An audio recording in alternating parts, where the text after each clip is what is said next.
বিসমিল্লাহির রহমানির রহিম। সুপ্রিয় খামারি ভাই বোন বন্ধুরা, আসসালামু আলাইকুম। যেখান থেকে আমার এই ভিডিওটি দেখছেন সকলকে আন্তরিক অভিনন্দন ও শুভেচ্ছা। আশা করি সবাই ভালো আছেন।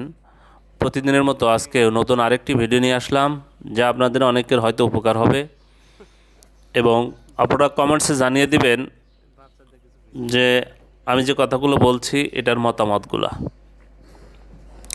বর্তমানে বাচ্চার যে সংকট, মানে বাচ্চার দাম বৃদ্ধি হওয়া সত্ত্বেও বাচ্চা পাওয়া যাচ্ছে না। মানে এটা হচ্ছে কর্পোরেট কোম্পানিগুলো বাচ্চা ডিলারদের দিচ্ছে না, এরকম ডিলাররা বলতেছে। যদি কোনো ডিলার যদি 20,000 বাচ্চার চাহিদা দেয়, তাহলে সেই কোম্পানি তাকে 8 থেকে 10,000 বাচ্চা দিচ্ছে। এতে অনেক ডিলাররা অসাধুভাবে বিভিন্ন ধরনের মানে পন্থা অবলম্বন করতেছে। প্রান্তিক খামারিদের মানে 2 থেকে 3 টাকা বেশি লাভ করে বাচ্চা দিতে যাচ্ছে। অনেক খামারিরা এখন মানে বেকায়দায় পড়েও এই বাচ্চাগুলো সংগ্রহ করছে। মানে বাচ্চা নাই, বাচ্চা সংকট। তখন দেখা যাচ্ছে ডিলাররা, সব ডিলার না, এটা কিছু কিছু ডিলাররা এই পথটা অবলম্বন করতেছে যে 3 টাকা বেশি দাও, তোমাকে বাচ্চা দিব। কিন্তু অনেক খামারি এই 3 টাকা বেশি দেওয়ার সত্ত্বেও দেখা যাচ্ছে যে তারা বাচ্চা পাচ্ছে না। আমার কাছে অনেক ভাই কমেন্টসে জানিয়েছেন যে ভাই, গত শনিবারে বাচ্চার চাহিদা দিয়েছি, এখন পর্যন্ত বাচ্চা পাইনি। আরেক ভাই ওই রকমই বলছে, গত শনিবার বা গত রবিবার সোমবারে বাচ্চার চাহিদা দিয়েছেন, কিন্তু এখনও বাচ্চা পান নাই। এরকম অনেক ভাই জানিয়েছেন।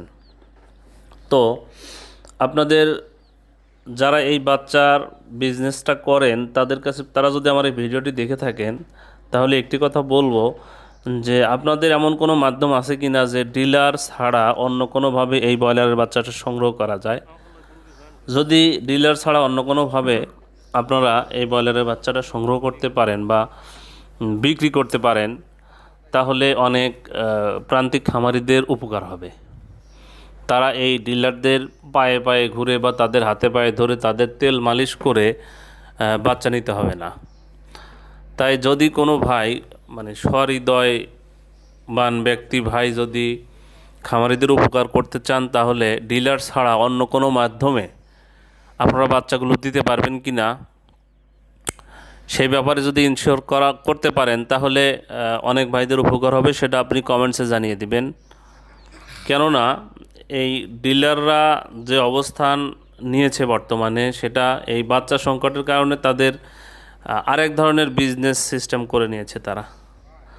তারা মানে এমনিতে তো লাভ করতেছে, আবার বাচ্চা সংকটের কারণে দেখা যাচ্ছে যে তারা লাভের পরিমাণটা আরও বাড়িয়ে দিচ্ছে, কিন্তু তবুও কিন্তু তারা বাচ্চাটা দিতে পারছে না। মানে তাদের অজুহাতের শেষ নাই। তাদের কাছে বললে তারা বলতেছে যে ভাই, কর্পোরেট কোম্পানিগুলো তাদের বাচ্চা দিচ্ছে না। এখানে আসলে কর্পোরেট কোম্পানিতে কি বাচ্চা সংকট হয়েছে, তাও কিন্তু আমরা সাধারণ প্রান্তিক খামারিরা জানি না। আপনার কর্পোরেট কোম্পানি, বড় বড় কোম্পানিগুলো কিন্তু ঠিকই তাদের শেটে বাচ্চা উঠাচ্ছে, তারা ঠিকই কিন্তু রেডি মুরগি তৈরি করছে।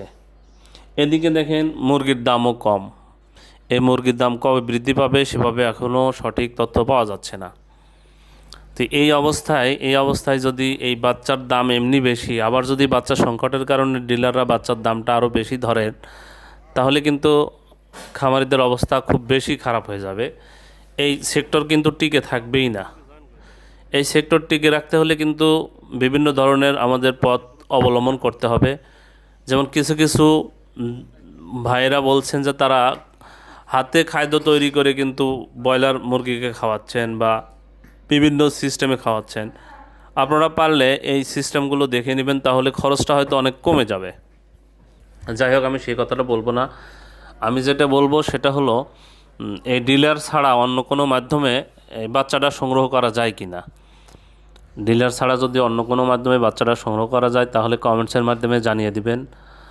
যদি কোনো ভাই পারেন এটা, যে ভাই আমি সংগ্রহ করছি বা আমি দিতে পারবো, এরকম যদি কোনো ভাই থাকেন, তাহলে কমেন্টসে জানিয়ে দিবেন। এই ভিডিওটি যদি দেখে থাকেন, তাহলে কমেন্টসে জানিয়ে দিবেন। তাহলে জায়গার নাম উল্লেখ করে দিবেন যে অমুক অমুক জায়গা আমি দিতে পারবো, তাহলে অনেক ভাইদের হয়তো উপকার হতে পারে। এতে আমাদের এই সেক্টরটা যদি একে অপরকে সাহায্য করে যদি টিকে রাখতে পারি, তাহলে আমরা একসাথে ব্যবসা করতে পারবো ইনশাল্লাহ। আর যদি আমরা এইভাবে টিকে না রাখতে পারি, তাহলে কিন্তু সবাই একসাথে শেষ হয়ে যাব। এই সেক্টরটা যদি শেষ হয়ে যায়, এই পোলট্রি সেক্টরটা যদি শেষ হয়ে যায়, তাহলে কিন্তু আমরা লক্ষ লক্ষ মানুষ বেকার হয়ে যাব। তাই বিষয়টা বিশেষভাবে খেয়াল করবেন আশা করি।